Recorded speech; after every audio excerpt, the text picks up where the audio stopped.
Adolf Hitler, the man who would forever be associated with the horrors of the Holocaust and the devastation of World War II, had a surprisingly unremarkable beginning. Born in Braunau am Inn, Austria, on April 20, 1889, Hitler's early life offered little indication of the monstrous path he would later forge.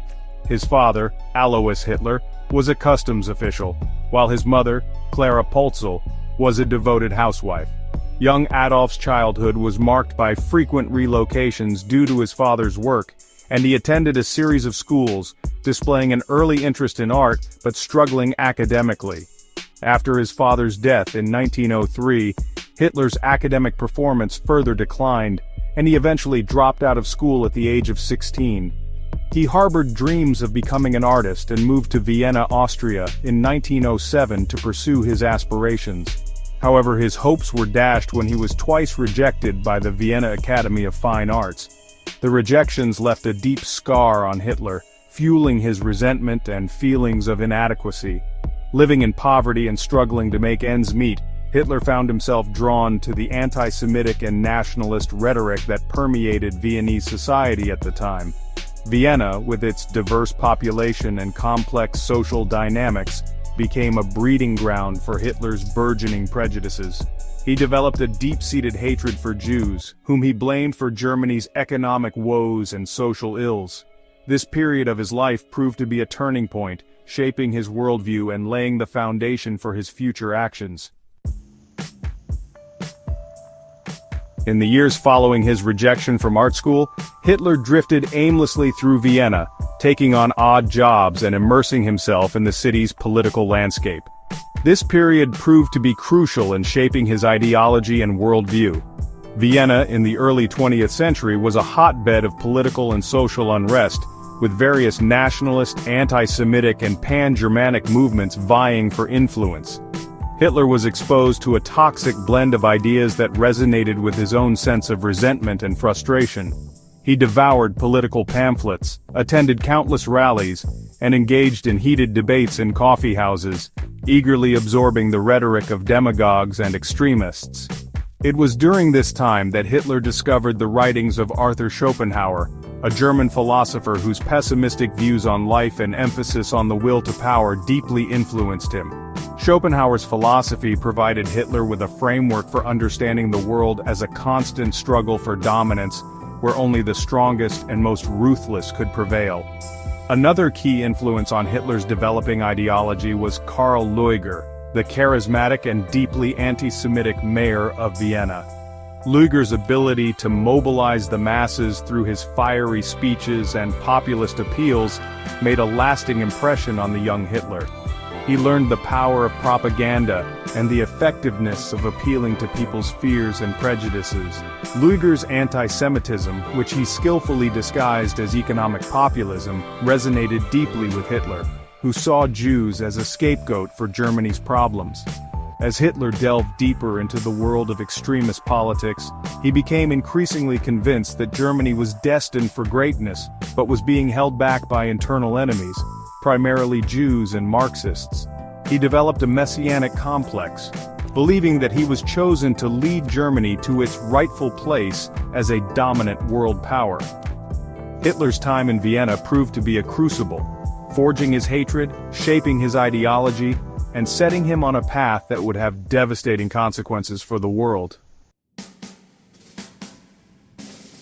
The outbreak of World War I in 1914 marked a turning point in Hitler's life. Eager to prove his patriotism, he volunteered for the German army and served with distinction on the Western Front. The war provided Hitler with a sense of purpose and belonging. He reveled in the camaraderie and thrill of combat, earning several decorations for bravery. However, the war deepened his nationalism and hatred of Germany's enemies.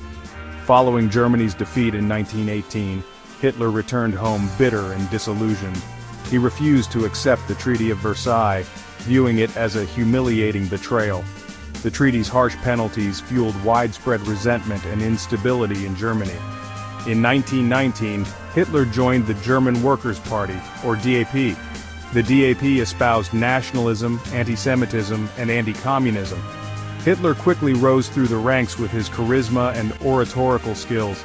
He captivated audiences with fiery speeches and simplistic solutions. Hitler adopted the swastika as the party's emblem and chose a distinctive color scheme.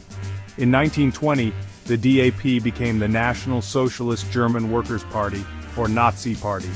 Under Hitler's leadership, the party grew rapidly, attracting a diverse following. Hitler's message of national revival and economic recovery resonated deeply with a population still reeling from defeat and economic depression. The early 1920s were a tumultuous period in German history. The Weimar Republic, established after World War I, faced numerous challenges, including hyperinflation, political instability, and social unrest.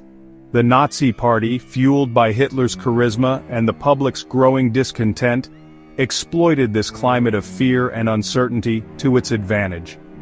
In November 1923, Hitler and his followers, emboldened by their growing popularity, attempted to seize power in Munich in what became known as the Beer Hall Putsch. The putsch, a poorly planned and executed coup attempt, failed miserably. Hitler was arrested and sentenced to 5 years in prison for treason. However, his trial and subsequent imprisonment only served to further enhance his image as a martyr for the nationalist cause. While in prison, Hitler dictated his autobiography, Mein Kampf, or My Struggle, a rambling and hate-filled diatribe outlining his political ideology and his vision for Germany.